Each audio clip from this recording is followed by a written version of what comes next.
In the shadows of history lie fragments too dangerous to name. Files erased, missions buried, weapons whispered about but never confessed.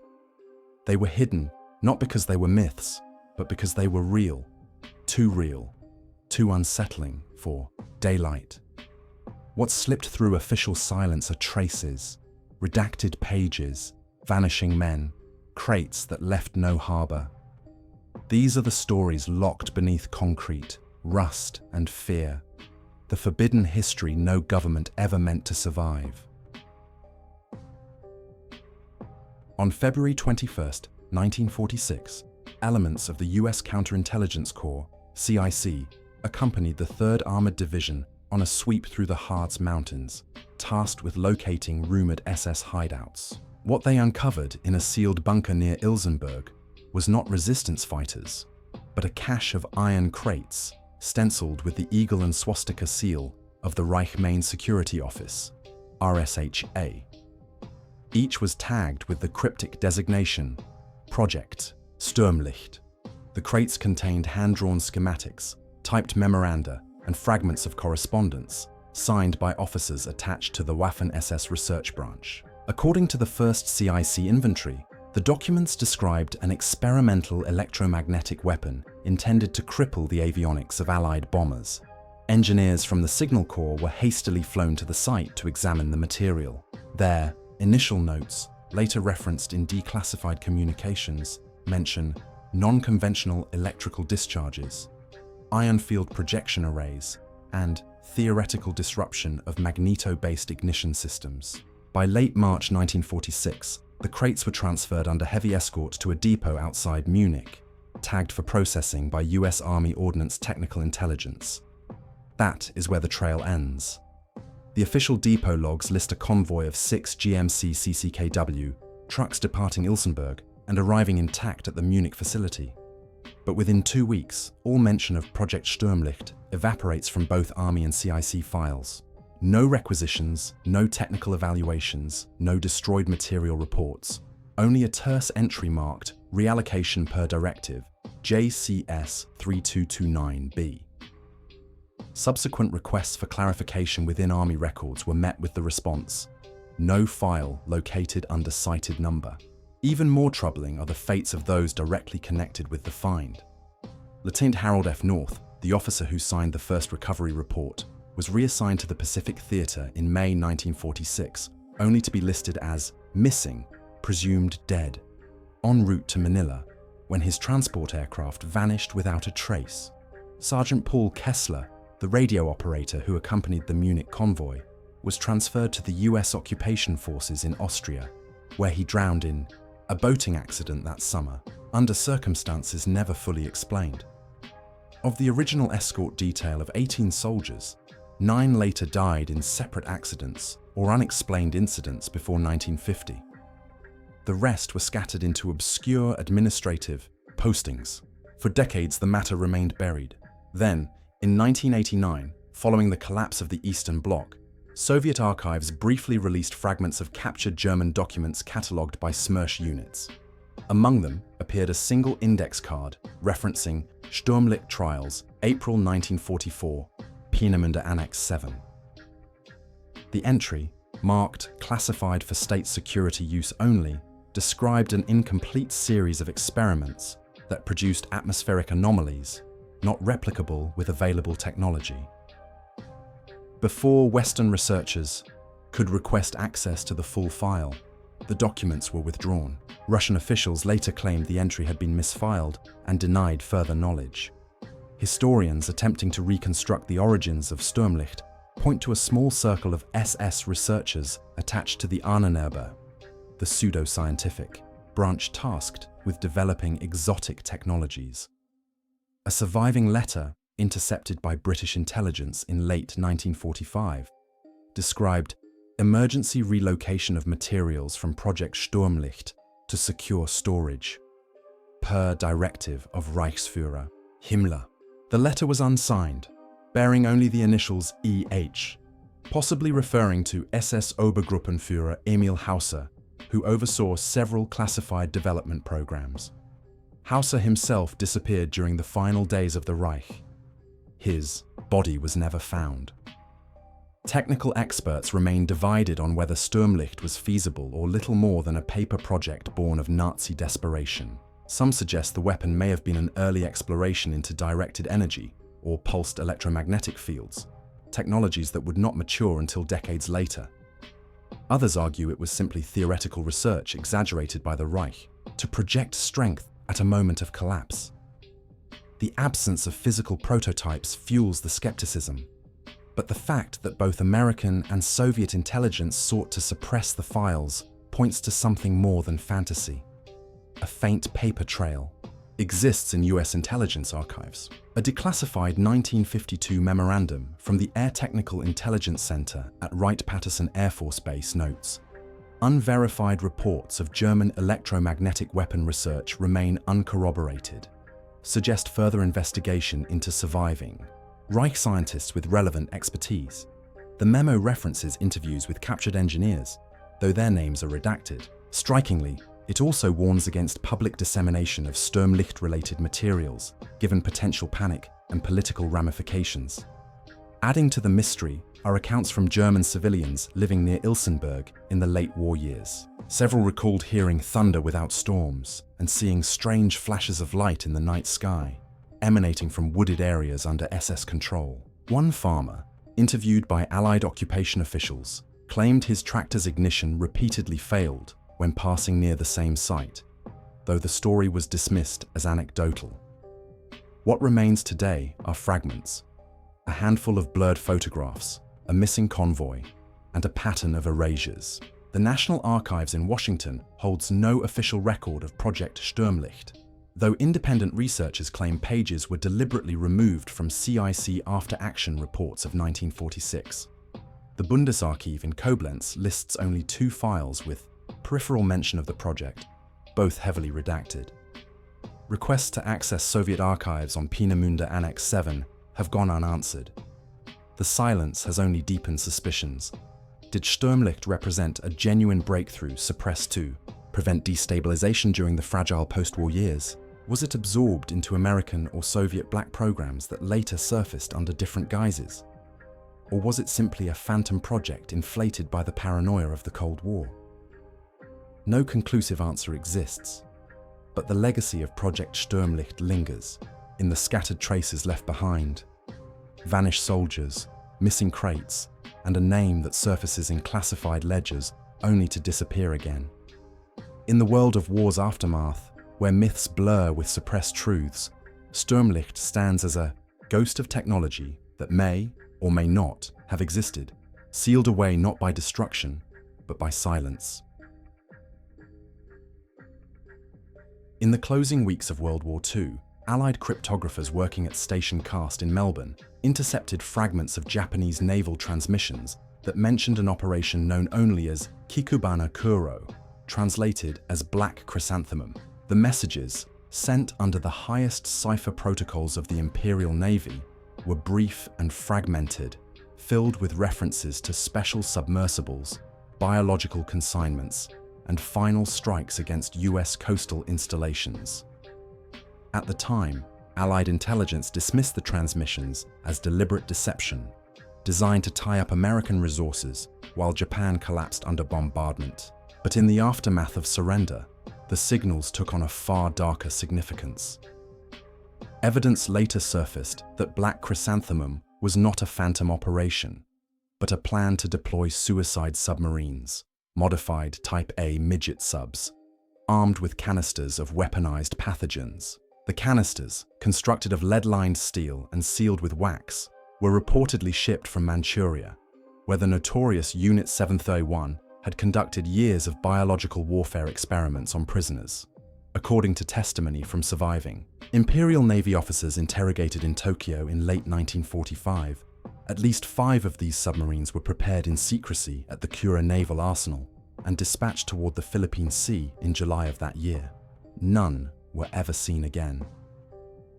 The official US Army report filed by the Technical Mission to Japan in 1946 noted rumors of intended bacteriological delivery systems via submersible craft, but the statement was buried deep in annex material and classified for over 2 decades. When it was finally released under the Freedom of Information Act in the 1970s, almost all references to Black Chrysanthemum had been redacted. Still, Japanese archives yielded supporting evidence. A requisition order from July 1945 authorizing the transport of biological containers under the seal of the Imperial Army Medical Department to the Kure Naval District. The file was stamped "Secret Destroy After Transfer," yet somehow survived Allied purges. Further complications arose in the 1950s, when divers operating off the Philippine Trench reported encountering several unmarked submarine wrecks resting at extreme depths. According to one diver's private journal, later recovered by his family, 2 of the wrecks bore unusual welded hatches, unlike standard midget submarine design. These hatches, circular and reinforced with heavy rivets, were sealed with layers of corroded lead. Before the team could secure photographs or samples, their diving expeditions abruptly ceased. All 3 men involved vanished after a final trip in 1958, leaving only scattered notes and one damaged underwater sketch of a submersible with its nose section blown apart. The US Navy publicly dismissed these reports, claiming the divers had mistaken scuttled cargo vessels for submarines. Yet internal memoranda unearthed decades later tell a different story. A 1961 classified communication from Commander Submarine Force, Pacific Fleet, refers to recovery attempts frustrated by extreme depth and risk of contamination. The memo specifically warns against public knowledge of Kikubanakuro, suggesting that senior officers were aware of the true nature of the wrecks. No follow-up recovery efforts are recorded, though one naval historian alleged in the 1980s that portions of wreckage were quietly retrieved and transported to Guam for analysis. No confirmation has ever been given. Eyewitness accounts from Japanese veterans add yet another layer. In 1965, Captain Masaru Okada, formerly attached to the Kure Arsenal, gave an interview in which he admitted supervising the modification of 5 Type A submarines with reinforced storage compartments. He claimed not to know their final mission, but confirmed the involvement of Army medical officers, wearing protective masks and gloves at all times. He also stated that the submarines were launched from Kure between July 12th and July 18th, 1945, bound for an unspecified location east of Taiwan. Okada died in 1966, struck by a lorry in what police described as an accident. His testimony, recorded on reel-to-reel tape, survives in a private collection but has never been released in full. The biological agents themselves remain an ominous mystery. Unit 731 was notorious for developing plague, anthrax, cholera, and typhus as potential weapons. Declassified US interrogation records confirm that Japanese scientists discussed aerosol dispersal methods, but Black Chrysanthemum appears to have been the only recorded attempt to weaponize naval delivery. The possibility that live pathogens remain sealed within submarine wrecks has fueled speculation for decades.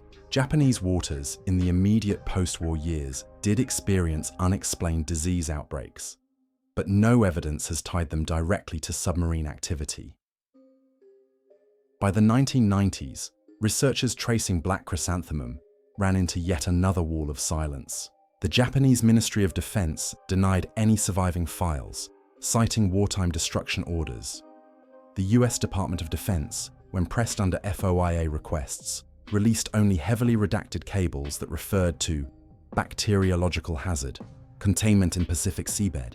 Meanwhile, Russian archives briefly opened in the Yeltsin era yielded an intelligence note from 1947 reporting that American salvage attempts off the Philippine coast failed due to pressure depth, confirming at least partial Soviet awareness of the operation.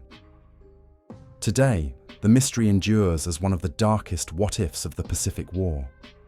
Did the submarines sink en route, taking their lethal cargoes into unreachable depths? Were they scuttled by their crews after Japan's surrender to prevent Allied discovery?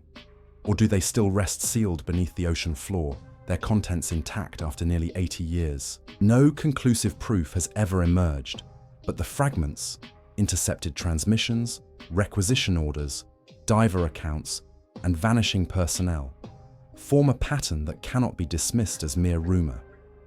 The absence of answers has left Black Chrysanthemum, suspended in the shadows of history, a plan that might have unleashed mass death upon American shores, but instead dissolved into the ocean's depths. Whether by accident, fate, or deliberate erasure, the truth of those submarines remains buried in silence, guarded by water and secrecy. At 14:42 hours on July 9, 1949, a US Air Force C-54 Skymaster lifted off from Wiesbaden Air Base, carrying sealed cargo crates marked with the designation OSS Alpha. The aircraft, tail number 4272469, was bound for RAF Northolt, tasked with ferrying intelligence material out of occupied Germany during the height of the Berlin airlift. Weather was clear, the crew was experienced, and no mechanical issues were logged. Yet somewhere between the West German border and the English Channel, the Skymaster vanished. No distress call, no radar echo, no wreckage ever recovered. Within hours, the official explanation was filed: presumed mechanical failure. But in the years that followed, fragments of evidence pointed to a much darker fate. The first anomaly lay in the cargo. Witnesses at Wiesbaden recalled military police cordoning off the loading area as 6 large crates were transferred under armed guard. The stenciling on the wood read simply, OSS Alpha, restricted. A curious label given that the Office of Strategic Services had been dissolved in 1945. The paperwork accompanying the shipment bore the signature of Colonel James R. Hanley, who at the time was attached to the fledgling Central Intelligence Agency. When asked years later, Hanley claimed no recollection of authorizing such a transfer. His personal papers, declassified in the 1990s, contained no mention of the incident. Within 48 hours of the disappearance, British intercept stations at Ios, Nikolaos, Cyprus, reported picking up unusual radio traffic from Soviet ground control near Königsberg. The transcripts, released decades later, described an unidentified 4-engine transport entering East German airspace without clearance, followed by instructions to divert the aircraft to an alternate landing site. No American records acknowledge receiving such transmissions. The CIA later dismissed the British files as likely disinformation, but the timing aligned exactly with the disappearance of 4272469. In 1978, the story resurfaced when a defector from East Germany, codenamed Colibri, claimed during debriefing in Bonn that the C-54 had indeed been forced down. According to his testimony, the aircraft was landed at a remote Soviet-controlled strip near Grossenhain, stripped of its cargo, and dismantled. He described the crates being moved under the supervision of NKVD officers to a site referred to only as Laboratory 7. Asked about the aircraft's crew, Colibri hesitated before stating, "They were removed. None of them left alive." His report was classified of low credibility by West German authorities, but the transcript was quietly shared with the CIA. The cargo itself has remained a source of speculation. Researchers combing declassified files note that OSS Alpha may have been a codename for wartime intelligence gathered from captured German archives. Some suggest the crates contain documents seized from Nazi research facilities, possibly tied to atomic development or chemical warfare.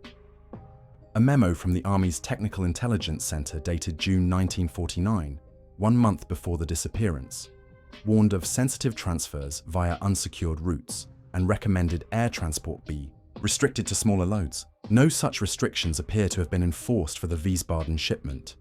Even more troubling are the inconsistencies in the US Air Force investigation. The official accident file, opened in 1950, lists the case as unresolved due to absence of wreckage. Yet, attached correspondence reveals unease. One officer wrote, "Flight plan deviated east of authorized corridor. No explanation provided. Recommend further liaison with RAF intercept stations." That recommendation was ignored. When family members of the lost crew sought answers, they were told only that the plane likely went down in the North Sea. No search reports or salvage operations were ever shared with them. British records tell a different story. In 1952, an RAF squadron leader filed a confidential note stating that radar plots had indeed detected a 4-engine aircraft straying into East German airspace on the day in question. Intercept was considered, but the aircraft disappeared from scope before action could be taken. The note was buried in Air Ministry archives until its rediscovery in the 1980s, by which time most involved personnel were dead or unreachable. The name Laboratory 7 first appeared in Soviet files briefly accessible during the Yeltsin years. A single declassified index entry listed Special Scientific Section, Laboratory No. 7, Podolsk District, 1949-1951. The files themselves were withheld. Western analysts speculated that Laboratory 7 may have been a repository for captured German research, possibly supplemented by intelligence acquisitions, such as the missing OSS Alpha cargo. Russian officials denied the facility's existence, claiming the listing was a cataloging error. As the Cold War deepened, the mystery of the ghost flight receded into obscurity. It occasionally surfaced in conspiracy literature, often tied to broader allegations of lost wartime intelligence and unexplained technological leaps. But for historians who examined the surviving fragments, the case represented something more concrete. An anomaly at the intersection of occupation politics, intelligence secrecy, and the chaos of the early CIA years. The identities of the crew remain etched in US Air Force records. Captain Donald L. Brewer, pilot; Lieutenant Robert C. Gaines, co-pilot; Tet Sergeant Michael Harland, engineer, and 5 enlisted airmen. 8 names, each attached to a file marked Missing in Action, Presumed Dead. Yet no wreckage was ever shown to families, no dog tags recovered, no burial sites identified. Their last transmission from Wiesbaden, routine, unemotional, was the last verifiable contact. Even now, nearly 8 decades later, the unanswered questions persist. Did the C-54 simply fail over the sea, its wreckage never recovered? Was it pulled into Soviet airspace and forced down, its crew erased and its cargo absorbed into the black vaults of Moscow? Or was the truth buried by both sides, hidden beneath Cold War secrecy and bureaucratic erasure? The only certainty is that the trail vanishes as abruptly as the plane itself, leaving behind silence where records should exist. For the families, silence was all they ever received. For researchers, the silence remains louder than any explanation. The ghost flight of 42-72469 endures as one of the airlift's strangest unsolved cases. An aircraft that took off with classified cargo and never came back, erased from the skies and from the archives, leaving behind only the shadow of what might have been carried within those crates marked OSS Alpha. On March 18, 1952, Belgian forestry workers clearing storm-felled trees near Houffalize stumbled upon a reinforced concrete hatch hidden beneath layers of moss and undergrowth. The structure was small, no more than 3 meters square, its seams nearly invisible against the forest floor. Inside, they discovered a bunker chamber containing rows of scorched filing cabinets, their metal warped but intact. Belgian gendarmes were summoned, and soon after, officers of the US Army's Counterintelligence Corps arrived unannounced. The site was sealed, photographed, and its contents quietly removed. What the workers had uncovered would later be whispered about in Allied intelligence circles as the archives of Operation Eisenfaust, Iron Fist. According to those who briefly handled the papers before their disappearance, the files catalogued names, addresses, and dossiers on prominent Allied officials stationed in post-war Europe. Each folder bore a photograph, movements, habits, and vulnerability assessments. The files were dated between February and April 1945, well, after the German defeat at the Ardennes, and carried the letterhead of the Reich Main Security Office. Typed memoranda outlined a strategy to deploy deep cover operatives, trained and placed prior to the Reich's surrender, to carry out targeted assassinations of occupying administrators, judges, and intelligence officers. The project bore the internal codename Eisenfaust. No official inventory survives, but but a Belgian police officer who handled one folder later recalled seeing the name of a British major attached to the Control Commission in Cologne. That officer died in London in 1953 under circumstances described in coroner's notes as unexplained trauma consistent with assault by unknown party. Though British authorities never linked the death to sabotage, whispers among intelligence staff pointed back to the Belgian bunker discovery just 1 year earlier. The fate of the files themselves is as murky as the operation they described. Within weeks, every document had been removed from the gendarmerie's custody by unidentified officials speaking English but lacking recognizable insignia. Requests from Belgian authorities for clarification were met with silence. A short note in the archives of SHAPE, Supreme Headquarters Allied Powers Europe, dated April 1952, simply states, "Sensitive German materials recovered, under review, not to be disseminated." After that, all mention disappears. Yet Eisenfaust resurfaced indirectly through declassified MI5 memoranda from the mid-1950s. One redacted file references a series of anomalous deaths among Allied personnel consistent with hostile action by unidentified clandestine assets. Though locations are blacked out, a handwritten annotation reads, "Patterns correspond with Eisenfaust targets, Refnaud's Belgium discovery."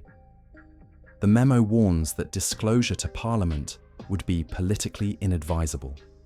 Shortly thereafter, the trail vanishes again, with the next page of the file stamped, "Content withdrawn under Section 3, Official Secrets Act." What little is known of the program's origins suggests involvement by SS Obergruppenführer Ernst Kaltenbrunner, head of the RSHA. A surviving communication fragment recovered from the ruins of Berlin in May 1945 references Eisenfaust sleeper deployment execute per Phase 3 directive. Though heavily damaged, the document was deemed authentic by forensic analysts. Its implications were chilling. That in the chaos of the Reich's collapse, agents were planted in Allied-occupied zones with instructions to bide their time. The persistence of unexplained killings throughout the early 1950s lent weight to the theory. In Frankfurt, a US Army colonel attached to the denazification program was found dead in his quarters in 1954, poisoned with a compound not traceable to any civilian supply. In Paris, a French judge overseeing war crimes tribunals was assassinated in 1955, his attacker never identified. Both incidents appear in marginal notes attached to later British files, always accompanied by the same underlined phrase, "Possible Eisenfaust link." No arrests were ever made. Those who pursued the case encountered obstruction not only from the Soviets, who accused the West of fabricating Eisenfaust, but from within their own services. Several Allied intelligence officers warned that releasing details could incite panic among post-war populations already weary of occupation. One declassified CIA memo from 1956 states bluntly, "Operational risk persists if Eisenfaust assets remain unidentified. Recommend permanent classification." The recommendation was followed, and so the program slid into obscurity, erased from official history. The Belgian foresters who first discovered the bunker were told never to speak of it again. One of them, interviewed decades later, swore that he had seen entire cabinets filled with names of Americans, Frenchmen, and Britons. "It was not a plan," he said. "It was ready. It was waiting." His account was dismissed as unreliable, though his memory of the bunker's location proved accurate when researchers visited the site in the 1990s. By then, the chamber had been filled with concrete, no trace of files remaining. The Cold War only deepened the silence. Any inquiry into Eisenfaust was buried beneath competing narratives of East versus West, with neither side eager to acknowledge Nazi networks that might still operate in Europe. When the German Federal Archives were finally combed in the 1970s, no files bearing the Eisenfaust codename were located. Whether destroyed by Allied handlers, hidden within Soviet repositories, or still sealed in some unmarked vault, the documents remain absent. Today, Operation Eisenfaust lingers as a half-erased shadow in the record of Europe's transition from war to uneasy peace. The scattered hints, the Belgian bunker, The vanished files, the unexplained killings, suggest a program that may have succeeded in ways the Allies were never willing to admit. Whether it was a fully operational assassination campaign, or merely a plan interrupted by surrender, remains unknown. What is clear is that men and women once marked for death in those files did die, quietly, inexplicably, and with no acknowledgement from the governments sworn to protect them. The forest outside. Huffeleis has long since grown back over the site. Few visitors know what lay beneath the trees in 1952, and fewer still grasp the implications of what was found there. Eisenfaust remains a name without a file, a kill list without an official record, a reminder that the war's end did not erase its shadows, only drove them deeper underground. On October 23, 1962, at the height of the Cuban Missile Crisis, US Navy Signals Intelligence intercepted a series of transmissions between Soviet Naval Command and a freighter sailing under the name MV Bratsk. The vessel, officially registered as a grain transporter, had diverted its course from Havana toward Murmansk under heavy submarine escort. Analysts quickly realized that the ship's cargo was not agricultural. Decoded fragments referenced priority containers loaded in Buenos Aires weeks earlier by German-speaking officers operating under diplomatic cover. The codename appearing in the intercepts was Projekt Morgenröte, the Dawn Project. What those containers held remains a matter of dispute, but fragments of Argentine dockworker testimony gathered by CIA field officers in late 1962 paint a troubling picture. Several men described witnessing large steel crates, marked with faded German stencils, being winched aboard the Bratsk at Puerto Belgrano Naval Base. One recalled seeing Luftwaffe insignia scratched into the paint. Another reported that the handlers spoke German among themselves and refused to answer questions in Spanish. Within hours of the loading, military police cleared the dockyard and the workers were paid to remain silent. When questioned later, all but one refused to give official statements. The sole cooperating witness vanished within months. The Navy tracked the freighter north through the Atlantic, shadowing it with destroyers of Task Group 136.2. But as tension with the Soviets escalated, Washington concluded that an interception risked pushing the standoff past the point of no return. On October 25th, the order came down: disengage. The Bratsk proceeded unimpeded, vanishing into the Arctic fog. Subsequent reconnaissance flights over Murmansk showed no trace of its arrival, nor any record of its unloading. It was as if the freighter had been erased upon crossing into Soviet waters. Files released under the Freedom of Information Act decades later suggest that the US intelligence community never stopped chasing the lead. A declassified memorandum from the Defense Intelligence Agency, dated 1967, references ongoing evaluation of Morgenröte consignment believed transferred to Podolsk region. Another CIA report from 1971, heavily redacted, alludes to legacy, Reich technology, possibly forming the basis of Soviet experimental weapons research. The language is cautious, but the implication is clear. Whatever the Soviets retrieved from Argentina was considered valuable enough to justify years of surveillance and secrecy. The question of how such materials arrived in South America in the first place is less mysterious. By 1945, dozens of senior Nazi officials and scientists had fled to Argentina under the protection of sympathetic elements within Juan Perón's government. Entire cargoes of documents, prototypes, and research notes were smuggled across the Atlantic aboard disguised merchant vessels and submarines. While most accounts focus on notorious fugitives like Eichmann and Mengele, less attention has been paid to the parallel transfer of military projects. Morgenröte appears to have been among these, an effort not merely to preserve people, but to preserve technology. An Argentine naval intelligence report, quietly shared with US counterparts in 1947, hinted at a German cache stored in warehouses near Bahia Blanca. The file mentioned sealed cylinders and aeronautical schematics of unknown type. That report was dismissed at the time as exaggerated rumor, perhaps intentionally planted to secure financial aid. Yet 15 years later, the Bratsk loaded cargo in the very same district. The connection, though circumstantial, is difficult to ignore.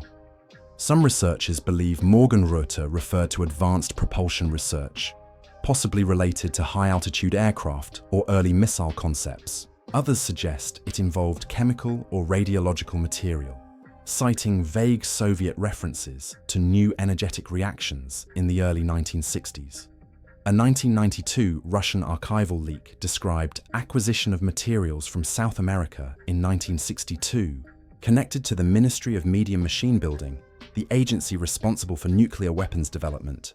The file was quickly retracted, labeled a forgery by Russian officials, but its timing aligned too precisely with known events to be dismissed outright. Those who handled fragments of the Morgenröte trail often paid a price. In 1978, a German journalist named Hans Riedel announced he had obtained Argentine customs records, proving the transfer of German cargo to Soviet ships during the crisis. Days before he planned to publish, he was found dead in his Bonn apartment, the coroner ruling it an accidental gas leak. His notes vanished. In 1984, a retired Argentine naval officer attempting to testify before a congressional inquiry was killed in a hit-and-run outside Buenos Aires. The inquiry was quietly closed. The Bratsk itself is another ghost in the story. Maritime registries list the ship as decommissioned and scrapped in 1974 at a yard in Severodvinsk. Yet no photographs of its dismantling exist, and Soviet shipping records from the period contain unusual gaps. Some suggest the vessel was deliberately erased from public record after completing its final voyage in 1962. Others argue it continued operating under an assumed name, ferrying sensitive materials in and out of Soviet satellite ports. Today, only the codename Morgenröte endures, a word that surfaces in redacted files, whispered testimonies, and intelligence cross-references. Its meaning, whether scientific breakthrough, catastrophic weapon, or elaborate deception, has never been clarified. What is certain is that both Washington and Moscow considered it dangerous enough to bury, even as they danced on the brink of nuclear war. For the Americans, acknowledging the transfer would have exposed their failure to intercept. For the Soviets, it risked revealing reliance on Nazi research in their own weapons programs. 60 years later, the truth remains sealed in classified vaults and forgotten Arctic ports. Perhaps the crates still lie buried in a Podolsk warehouse, their contents untouched. Perhaps the knowledge they contained was already folded into Soviet experiments long since abandoned. Or perhaps Morgenröte was never more than a phantom, inflated by Cold War paranoia. Yet the witnesses in Argentina, the intercepts, and the missing freighter suggest otherwise. The Dawn project sailed into the Arctic night and never emerged. What it carried remains unknown. What is undeniable is the silence that followed, a silence deeper than denial, a silence carefully maintained by those on both sides who had the most to lose should its cargo ever be revealed. Long after the guns fell silent, the secrets remained, sealed in archives, drowned in oceans, burned in furnaces that never fully consumed the truth. What lingers are the echoes of projects abandoned yet unfinished, agents erased yet not forgotten. Every missing file, every silenced witness, hints at a darker ledger of war, one written in ink that bleeds through time. The war may have ended, but the shadows it cast are still moving.